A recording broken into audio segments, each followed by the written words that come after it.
Hello Sir Renzi, kumusta po? Redman Toys Raymond here. So ito sir, unboxing and testing natin sir, yung unit na order nyo. The Umarex Glock 17 Gen 5 Airsoft Gas Blowback Pistol. Okay. So, as usual, medyo matigas buksan pagka ayan. Hindi pa nabubuksan. Tigas. Okay. So, yun yung unit. So, what's in the box?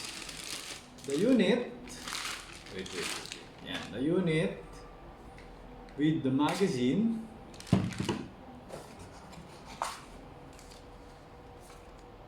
Ito, yan. VFC, tapos instruction manual. Saka, isang Allen wrench para pang-adjust ng hop up dito sa harap. Okay? So, yun. So, kaya balik natin yan. Okay. So, ayan siya. So, quality ang Umarex. So, ang Umarex, ang licensed company na gumamit ng or ang authorized, no? Gumamit ng mga markings ng Glock for their airsoft. So other companies hindi sila licensed. Like lalo na pag yung mga China. Hindi. Kaya hindi ko alam kung yun yung dahilan kung bakit hindi masyado maganda yung mga logo or dahil sa China sila, pangit lang talaga yung logo. Hindi ko alam. Okay, basta meron kasi iba sa China, hindi pantay. So, ito license to kaya medyo mas maganda yung quality. Okay? So yan. So ito, testingin natin the magazine. Ano naman ako gagawin dito? Lagyan na natin ng bala. So, lagyan ko ng 4, 5, 6 pieces. Okay? Tapos, lagyan natin ng gas. So, okay, teka. Mga tape kita ang konti. Okay ba ano sir? Nagala ba?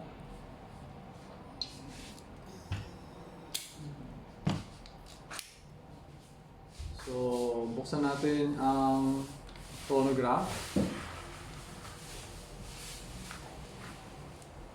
Okay, so always remember to keep your trigger finger out. Make sure that the muzzle is always pointed at a safe direction. Okay. Right, so firing. Okay, solid. As usual. 359.6. Okay. 347.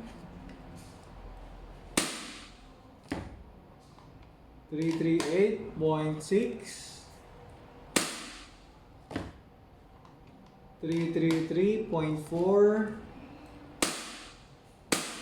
Okay, yan. Ubus na. Yung pang-anim ay 341.7. Okay? So, nag-open chamber siya. So, remove the magazine. Okay? So, wala nang bala. So, you just pull back the slide, no? Kasi nga, pagka ito, pine-press down mo, nakakayod kasi yung kanal. So, tendency, pag nakayod yung kanal, mauupod siya, darating yung time, hindi na siya mag-open chamber. Kaya sa akin, parati ko sinasuggest, hilain mo na lang to, then bitawan mo. Okay? Yun, para ma-release yung slide catch. Then, yung hammer down. Okay? So, ngayon, hindi ko alam kung mali lang yung ginagawa ko dati or what. Basta kasi dati, di ba may tinatabas pa ako. Ngayon, wala na ako tinatabas dito. Kasi nga, for some reason, parang mabilis na siya makalas eh. Okay? So, hindi ko nga alam kung mali. Baka mali lang yung dati. Kasi nga, syempre, dati medyo mas newbie pa ako. So, parang nagsisimula pa lang ako magbenta ng mga Umarex. Parang, baka ganito, baka ganyan. Pero, ito kasi, yan, nakita mo nyo naman, wala naman tayo ginawa. So, kakalasin ko siya. No? So, same, kakasabi muna. Tapos, yung bababa mo yun dito sa gilid. No? So, gaganyanin mo. Ang ginagawa ko na lang ngayon, Ginaganon ko lang. So parang, hindi ko alam eh. For some reason, parang mabilis na siya kalasin. So inisip ko, baka mali lang yung ginagawa ko dati. So parang kailangan mo lang para medyo i-warm up siya. Kasi dati kasi parang gusto ko agad. Kasi nga, pag sa WE kasi nga, pagka kinasa mo, pagka binaba mo ng ganun, parang nahuhulog yung slide eh. Kaya ito hindi eh. Oh. Yung WE mahuhulog eh. Ito siya, hindi pa eh. So parang it's more on parang medyo, parang atas mo ng konti. Yan. So hindi na kailangan may mga kinakat-kat. Ito. Oh, yan.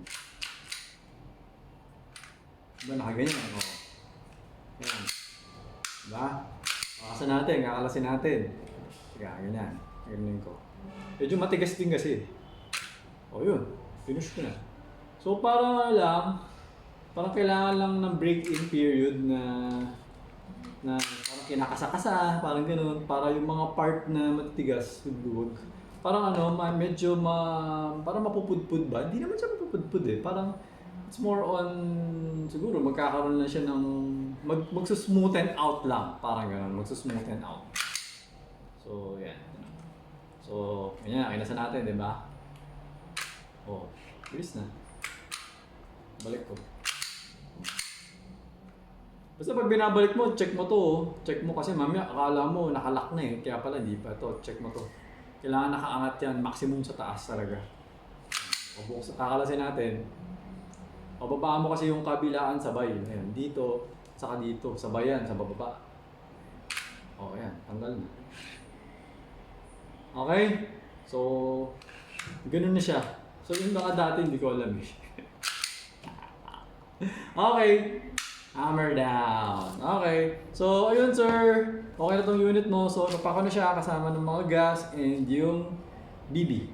Okay? And then dadalhin nyo siya sa courier. Okay? So ayun sir. Thank you for your order. Until next transaction po. Always remember to stay safe, stay great, be good, and be thankful always. God bless po sir. Bye-bye.